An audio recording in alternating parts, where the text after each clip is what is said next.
Your journey never stops. A new adventure awaits you just a few clicks away. A road trip or vacation, a time to connect with those we care about. We take on the hassle so you don't have to. We are here to give you the freedom to go places.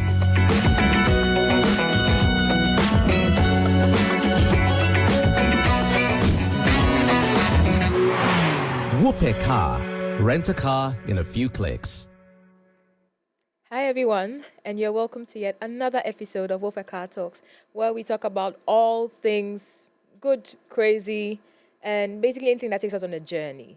Today we are going to do one better. We are going to look back a bit and reflect on a recent happening that kind of shook the entire country and look at how best we can approach it moving forward, both from a systematic view and the view of a citizen. In June, we had really heavy rains. And these rains didn't just come with water. They came and took away a lot from us. They took our homes, they took our cars, they took people, and they took so many things that we value dearly. Today, we are going to ask ourselves one major question. Is this something that we need to be thinking about every time it rains? Because this isn't the first time it's happened. And when it does happen, what can we do to protect ourselves and some of the things that we treasure the most? I'm going to be talking about this with two very interesting people. I have an engineer and an operational lead of a very exciting automobile company. We're going to look, one, at the systems, and then two, look at how best we can protect ourselves and our vehicles, especially when things like this happen. So before I dive in, I'm going to introduce myself again. I'm Mami Akua, and I want to say a huge thank you to WopeCar for giving us the freedom to go places to have such conversations. All right, so I'm going to start with you, Nana. You introduce yourself, your name, what you do, and then I move to Engineer Prince. Hi, Hi. my name is Nana Kwadwo Osei Nyarko. I'm the operations lead for Fita Autotech. Nice. We are an auto servicing company, Okay. and I think the best in the country. I like that. I agree. You guys are doing some really cool stuff. All right. Hi, Engineer Prince. Yeah, hi. How are you doing? I'm good. Okay. So a little bit about you. Which type of engineer are you? Let's start with that. Anyway, my name is Engineer Prince Kas-Avotri. So I'm a civil structural technical engineer. I'm currently the executive secretary Okay. for the Ghana Institution of Engineering. Oh, nice. The Structural Subdivision, to be specific. Got the it. entire- That's right. And I'm also an adjunct lecturer in AIT, Hey! Science of Technology. They didn't tell me this one. Okay. Which reinforces Okay. concrete design. Okay. Nice to have you, Nana and Engineer Prince. Okay, before we start getting serious, I want us to sort of just look back on the 29th of June. When you think about that day, were you in any situation where you were able to see what was happening in terms of the floods? And if you were, do you remember, is there anything that stood out to you, what you saw? Interesting. I remember on the day we had to go to the office. We had Yeah. a team meeting, and usually I maybe said leave home around 7, get there by 7:30. Okay. But we get a call, and if you haven't been to the office, don't Don't come. come. The rain is horrible. So I was like, oh, okay. If you insist. Well, yeah, and I had my brother who was coming home from a night shift. Usually he gets home by 7. He ended Right. up getting home around 10 a.m. because all the different Right, the roads roads were flooded. blocked. Oh Yeah, my. so it was definitely an interesting experience. And then seeing everything online, cars Yes. floating, I was like, Charlie, See. yeah. I saw a Range Rover in the water. I was like, oh my God, my dream car. I was so traumatized. Engineer Prince, what about you? Flats. Yes. Unfortunately, from where I sit, every time we get to that season, we are very much aware. We are not surprised. Well, So fair. on That's true. that day, the rain started I think it started dawn. Yes, it started at dawn, yes. I was lucky to where I stay is on a high ground, and my office is also on a high ground. Oh, okay. And my path to my office is also on a high ground. So that morning, I left to the office, but on my way to the office, I realized the intensity of the rain. So I had to call home and say nobody should move out. Right. So in the office, into 10 a.m., that's where we realized that it's serious. So Crazy. Yay. started seeing the effects on our platform, social media, and that's how that day was like for me. So I spent my whole day in the office. Closed around 6 and still went back home from the on same high day. ground. I'm so happy for you. I mean, to be fair, this has happened before. It happened about 10 years ago. Every year. Yeah. Not 10 years ago. Okay, fair enough. Fair enough. But I remember the one where Dubai June had 1st. fire and all of that. That time I wasn't living on high ground. I was in the valley. The valley. And I saw it. Like I was in the here. water and it was going up and I was so terrified. So that's the reason why we actually moved from where we used to live. So as soon as I realized that it was raining that heavily, I was like, what's happening to the rest of Accra? What's happening to the rest of Ghana? It just kept me until I opened social media and I'm like, oh my God, like it's the same thing that's happening all over again. And there was a fire the same way too. I was like, what exactly is going on? Like we know that this thing is coming, but then, well, anyway, okay. So I'll start with you, Engineer Prince. Again, you mentioned that we see this thing every single year, and yet it seems like there's nothing that has changed, right? Why, from your perspective as a professional, why do you think the entire city, and dare I say the entire country, always has to come to a standstill when it's raining? Like rainy season, you're like, okay, you can't move. If you move, you'll be in water. Why do you think that is? Interesting.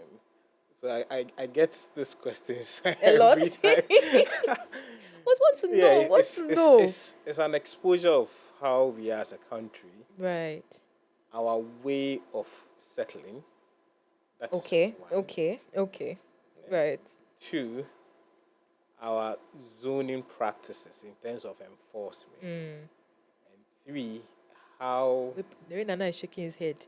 we also manage our low-lying Area. lands, Right. and then our deltas that are supposed to serve as ponds in situation that we have high rainfalls. So there are so many reasons to it, but there's 3, I think, for now. Those are the major ones, right? Because, I mean, people, when it happened, we were quick to blame, okay, so it's people putting plastics in the drainage systems, it's climate change. Some people say climate change. But if we are apportioning, like, responsibility, which one do you think takes a chunk of it? Is it the systems, like, as you mentioned, the zoning and all of that? So climate change, I would say maybe 10%. Okay. The rest is more like the system, human lifestyle, engineering. The system, human lifestyle, and engineering. I think I'll spread it equally. Okay, right. Okay, I'll come back to you. You said engineering, so we need to look at that one. All right, so Nana, for you, there has been an argument, even before the rains, that Accra especially has seen an increase in the number of cars on the roads.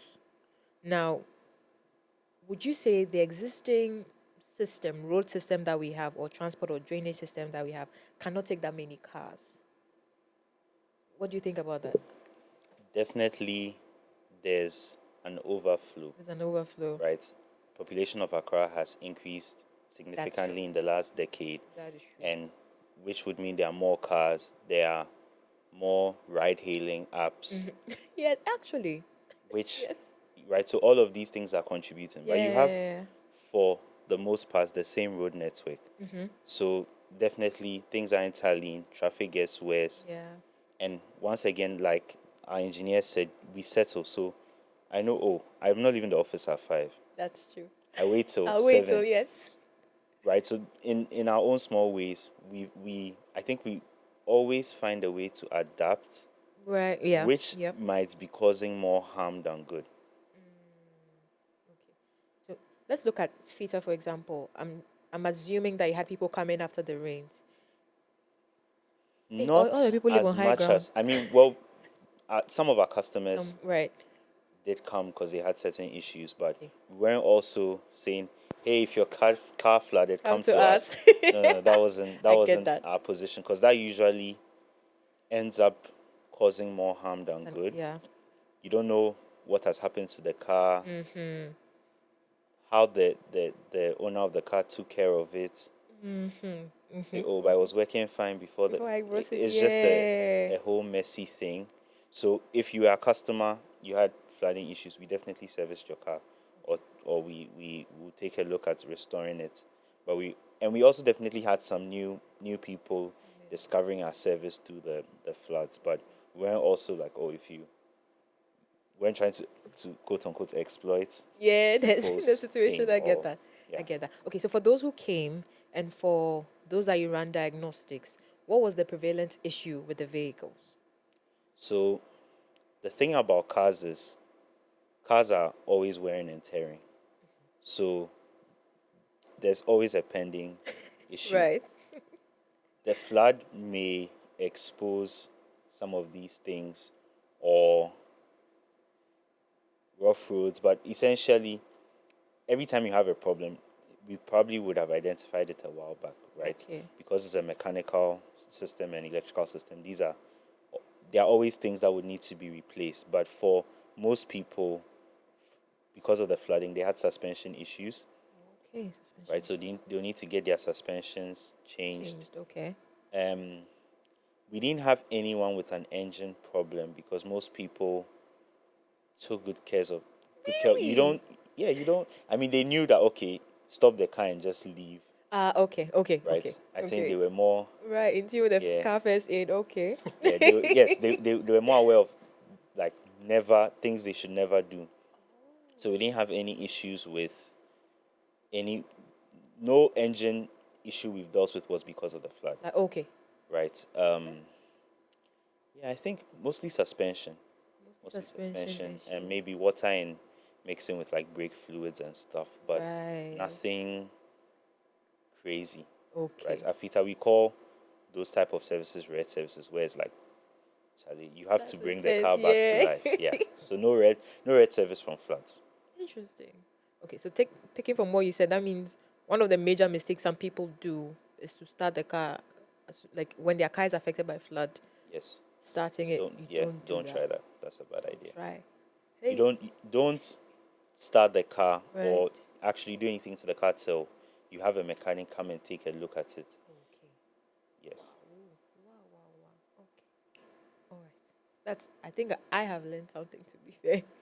All right. Engineer Prince, when we talk about flood, we have different things that happen. Yes, the roads get blocked. Yes, cars get spoiled or damaged. But there are other additional economic costs that come with that. What are some of the ones that you highlight as a professional as being really dire? First opinion will be the human The resource. human resource. The loss of life, I think, it's almost at the apex of Yep, meat. That's That the is first true. thing. that is true. The other ones we could talk about is properties. Because when flood comes in, a lot of, even including cars, a lot of things get swept away. Yeah. So coming back to put your place of abode or wherever you Starting are all back to the over. way it is cost. In terms of infrastructure, when you have a stagnant water there for a period of time, goes through the ground, it also exposes some of the issues we have in our buildings. Mind you, in Accra, almost 60-70% of our buildings are not engineered or Yes. designed by professionals. Yes. So these water exposes them, and then some of them we end up having collapses, which Oh, we we've see seen a some lot of around. yes. So the flood becomes like a catalyst to some of these things.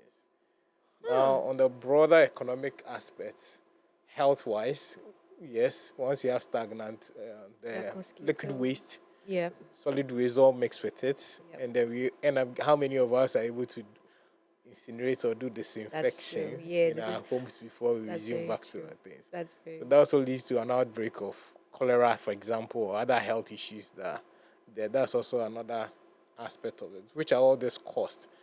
And when the flood also happens, the economy, you saw most people stayed at home. Yeah. So that means the whole economy in the central business are breaking down.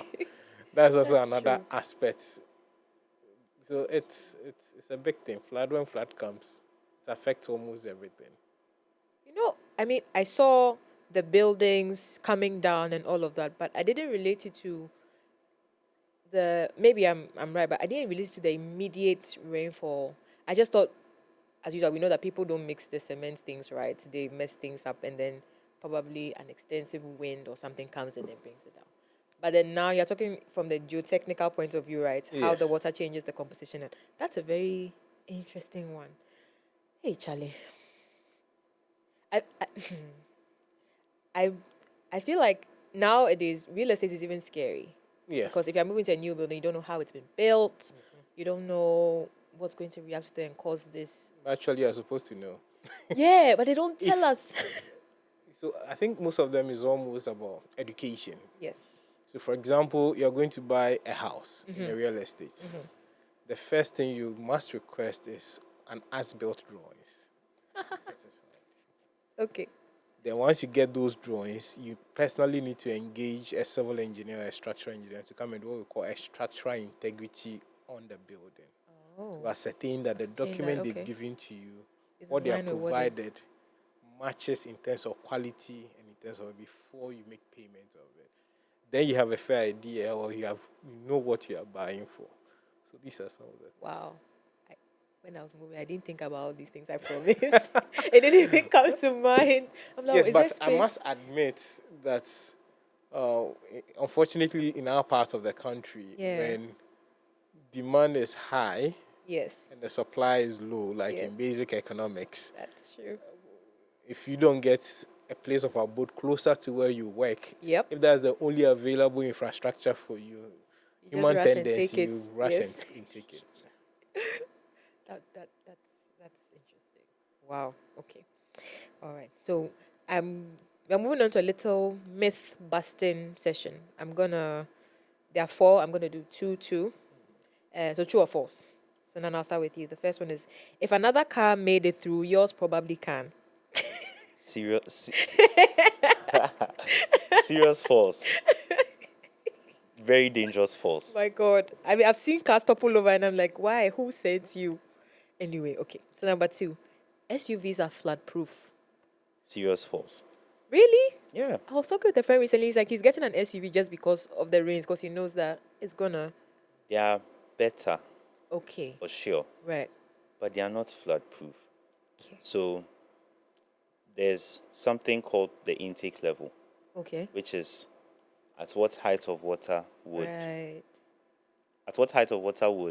water potentially enter your engine, which is where all hell breaks loose. Okay. And different cars obviously have different intake levels depending on how the car was manufactured. Got it. Okay. Yeah. But SUVs are not immune flood. to high. We saw big cars floating, right? I saw some Yes. videos. Yeah, Yes, I did. I was shocked, it- honestly. They are not. They probably also have engine issues Right. as we speak. So I would say, for example, I don't know if you've seen those Land Cruisers with the exhaust pointing upwards. Yes, I've seen those. Yes. Those cars are probably the most flood-proof cars Oh. of all time, because the engine takes the air from that exhaust pipe, right? But for the other cars, it's not there. So just know SUVs are better. They're better. Generally, Okay. if you have the chance to get an SUV, You should. you should. Higher off the ground, our roads aren't good, etc. Yeah. Okay. Okay. But they're not flood-proof. Got it. Got it. Okay. So, Engineer Prince, I'm going to ask you two. I feel like we've done this one already, but still, if the engine is still running afterwards, you're fine. First of all, why did you start the car? Anyway, If you're if it's running, you think we are fine? You're not fine. I think so too. Okay, last one. This is a very interesting one because it will transition into our next conversation. Electric vehicles are more dangerous in floods. electric vehicles are more dangerous. Yes. No, it can't be. Flood is one of the mother of all disasters. So, I mean, like he was saying, Yeah. if you even had the Land Cruiser he's describing, and your water is as high it is, and it carries your Land Cruiser to the lagoon. Yes. It's true. I mean, it's not going to there's save nothing you. you can do about it. Okay. What about your EVs? What do you think? Not particularly. Not particularly. I mean, electricity, water. Maybe that. I think that's the angle. Okay, so for most EVs, they once water comes into contact, it will just shut down. Okay. Right. So, truthfully, if it's flooding, try not to drive, Yes. or try to park your car somewhere, and Okay. even if you have to get it towed, it's much safer Right. for you to tow it than to restart it, because you don't know what may have been compromised. Okay. Fair. All right. Okay, so let's look at the EV. We've been having EV conversations for a while. We started with bikes. Now we are seeing a lot of the cars. Like you can go 5 minutes on the stretch and see about 20 EV cars now. So it shows that we are gradually transitioning to that. Do you think our roads are ready for that in terms of infrastructure? No, in terms of infrastructure, no. Yeah, so, yes, EV cars are more protected comparatively to the other one, because most of the batteries are watertight to some extent. Yeah. However, the charging ports relies on infrastructure. And our roads, as we have it in the system, when they are flat, some of them become a river path on our roads. Yep. So unless we start looking at siting our charging port at an elevation higher than normal, then we can be somehow prepared for it. But I think it's a path that we can't control. We are transitioning. It's happening. So whether the infrastructure is ready or not, we're figuring it out as we we'll go. have to. Yeah. Or we have to go the normal Ghanaian way of adapting. I thought about the charging stations. Because the risk is there with regards to electrocution, Yes, when you have the yes, flat system yes, and yes. all those things. So, yeah. Nana, what do you think about that? The question is, EVs are... EVs, do you think we have the infrastructure? Are we ready for the influx of EVs? Definitely not. Okay. Simple estimation. How many mechanics do you have access to, and how many EV technicians do you have access to? Right. The disparity is huge. So that shows one already. We at Fita, we have EV support. So plug it. Just a little. If you want to get your EV checked, you can come to us. But besides the point, so spare parts. Mm-hmm. Yeah. Yep. Battery programming. Mm-hmm. Most EVs have different manuals as to how you should service them. Okay. A lot of these things we don't have yet. Mm-hmm. So definitely we are not ready but market has a way of adapting industry. So I'm sure people are considering, okay, if I have an EV, how will I service it? Like people are making those considerations before they make the purchase. Yeah. But I think if you are considering an EV, which isn't a bad idea at all, you should start with a hybrid. With a hybrid. Yeah. Okay. So that worst case scenario, you can still have your fuel to rely on. Oh, okay. All right. Now, given the fact that you somewhat have experience with working with them at Fita, right? What would you say is the biggest misconception when it comes to EV cars? They don't have problems. Wait, they do? No, people think they don't have problems. Oh. So that's But do they? Every car has problems. You never Are the have problems like reduced because of the EV? Yeah. It's a yin and yang thing, because you take care of your car doesn't have as many problems. That's fair. Okay. Right, but people have the misconception that if I buy an EV, you don't have to see the mechanic ever. Wow! Oh, really? Wow. Okay, that's these are things I've heard that's around. Interesting. Not true, because your tires are wearing. Yeah. You definitely have to do the tire change. You definitely have to do suspension. Yeah. Suspension on an EV and suspension on a petrol or diesel car is suspension. In Right. terms of maybe your battery, you may have to see like an electrical expert or an EV technician to figure out battery issues. And EVs also have less mechanical components, so maintenance could be easier on that front. Right. But other than that, you would. It's not problem free for sure. Okay. Yeah. Okay. All right. So EVs are not problem free, but they do have some perks You have some that perks. when you compare them. But think of a hybrid, guys. Always think of getting a hybrid. Because first. if a part is missing from your EV, Mm-hmm. you have to import, depending on the EV. Okay. It's not like if it's, let's say, I mean, the Civic or Toyota, you can go to CR-V. Abosokai and get Exactly. We have I get you. spare parts markets for that are a lot more available. Right now, you Yeah. can change most common cars. You can change your engine if there's Yep. an issue. Yep. You have a problem with your EV and it requires a spare part, you might have to import. And imagine you import and they get a certain specification wrong. You've wasted. But Abosoka, if it's not working, you can just go and say, Quick. It's You not say, working, bros, change it please. for me. Yeah. So Okay. Wow. Right. Let's talk about shipping costs and all of those things. That's wow. Okay. So EVs, right? Now let's look ahead. Let's call it like a doomsday dream. I'll start with you, Engineer Prince. If nothing changes in the next 10 years, what is a typical rainy day going to look like in Accra? The rate of growth that we are. We're going to have even more cars. We're going to have more I cars. We're think going to have more then people. probably we have to start advocating for people to have canoes in every house. I saw the Yango. The plastic one. Oh my days. Oh my So god. probably maybe I have to advise every household to have a plastic Oh no. vessel or a no. canoe. That so when it start raining, you get your paddles and just start moving. teamwork. Okay, wow. Yes. That's crazy. So if we want to curb that, let's say we are going to give government 3 things to focus on to curb that. What would you say those 3 things should be? 3 things: effective waste management. That's Effective one. waste management, okay.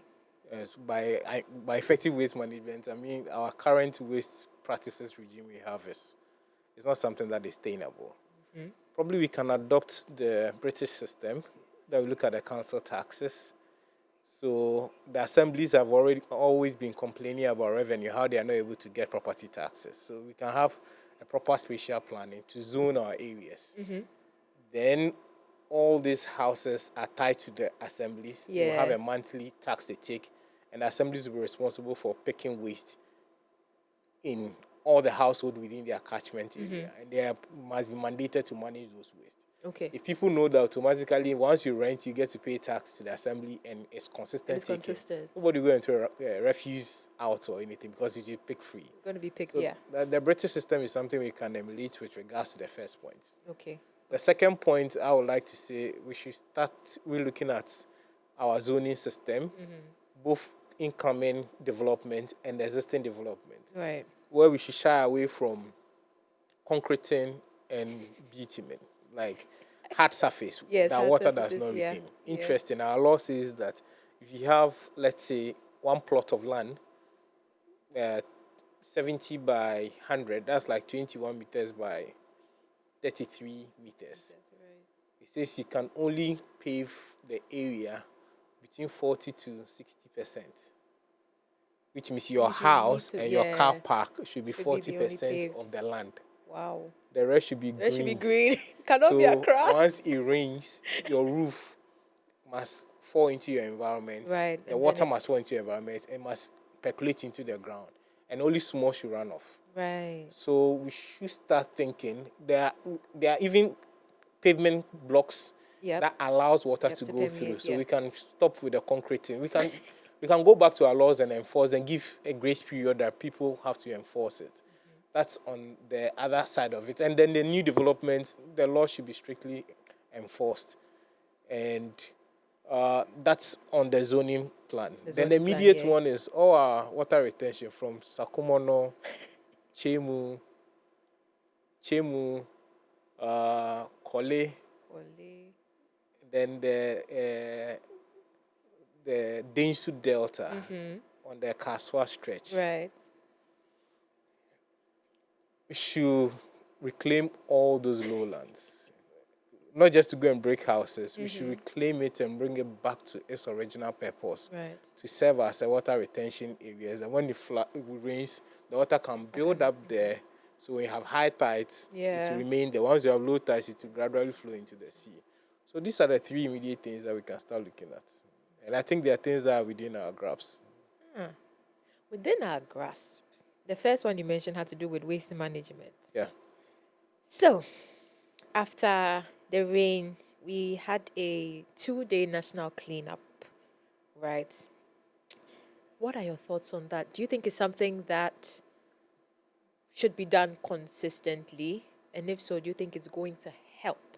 Because after that, I still saw people dumping refuse in gutters, and people, it seems like everyone went back to square one in some environments. They went back to square one. Some people were cleaning, so they take the rubbish from one side. They don't know where to dispose, so they leave it on the road. So you're driving and you see it along. So what are your thoughts on that whole concept tying to waste management? For a start, for me, I think every little gesture towards improving a problem must be appreciated. It must not be completely discounted. Right. And having a national cleanup day in a way foster a form of patriotism and enthusiasm. That's true. That's how far it is. That's true. But in terms of sustainability to solve our problem, I'm sorry, that won't solve our problems. I think we should go back to, we have the laws, we have the blueprint. Like I always say, as people, we don't lack the knowledge. We have it. We have the knowledge. What we lack is action and enforcement. That's true. That's true. Okay. Right.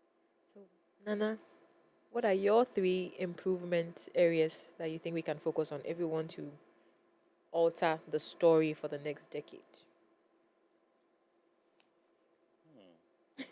I'm definitely not a government should fix all problems. Got it. I think we determine how government behaves, and government determines how we behave. Yeah, right. So it's definitely a like a symbiotic relationship. Got it.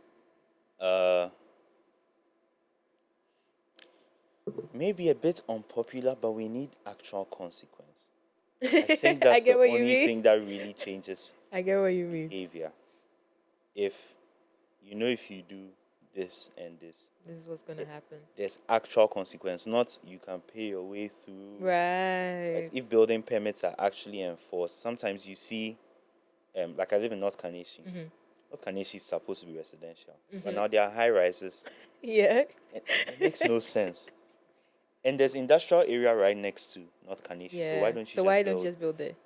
Yes, but I'm sure, however the building permit was got, or like there are so many limitations that have been put in place but Yeah. aren't being enforced. Yeah. So I think we really need some level of enforcement and consequence and just that understanding that that is actually what helps us long term and not this, oh Charlie, Help suss a me brother out type small, of, yeah. yeah. Okay, so consequences. Do you have any other ones? So that's a major one. It covers everything. I think it covers everything. If you really understand consequences, you won't do certain things. I think fear shapes us more than. I think I agree with that. I think I agree. I was having a conversation with a friend, and he was like, he feels like we need to have a second Rawlings of some sort, because it might just reset the entire nation to be like, oh, if I do this, this can happen, and I don't want that to happen. So I get what you mean on consequences. Okay. So let's wrap this up in a nice bow. We are going to be giving some form of advice to people. For you, Nana, if there's one thing you want every driver or car owner to remember during rainy seasons? What is that? What will be that one thing? I think know thyself, but the car version. So know thy car. Know thy car. Know thy car. You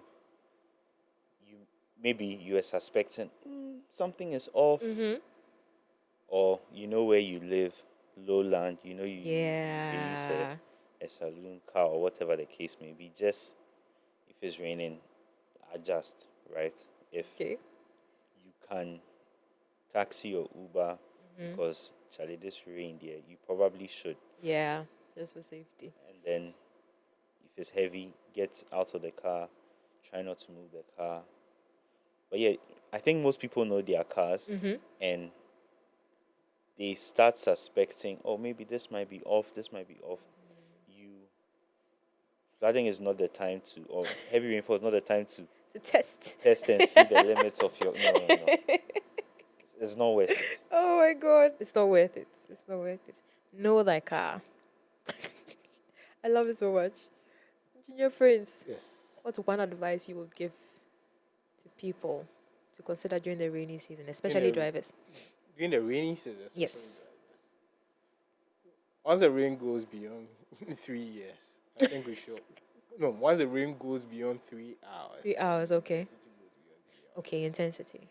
We should, like he's saying, we should find a place and park, get to a high ground in a safe area. Okay. That's to the drivers, and then to people. We should all have an identification of a place that you can easily converge. Right. If your neighbor have a story building, probably you should start having a good relationship with that person if you're in a single building.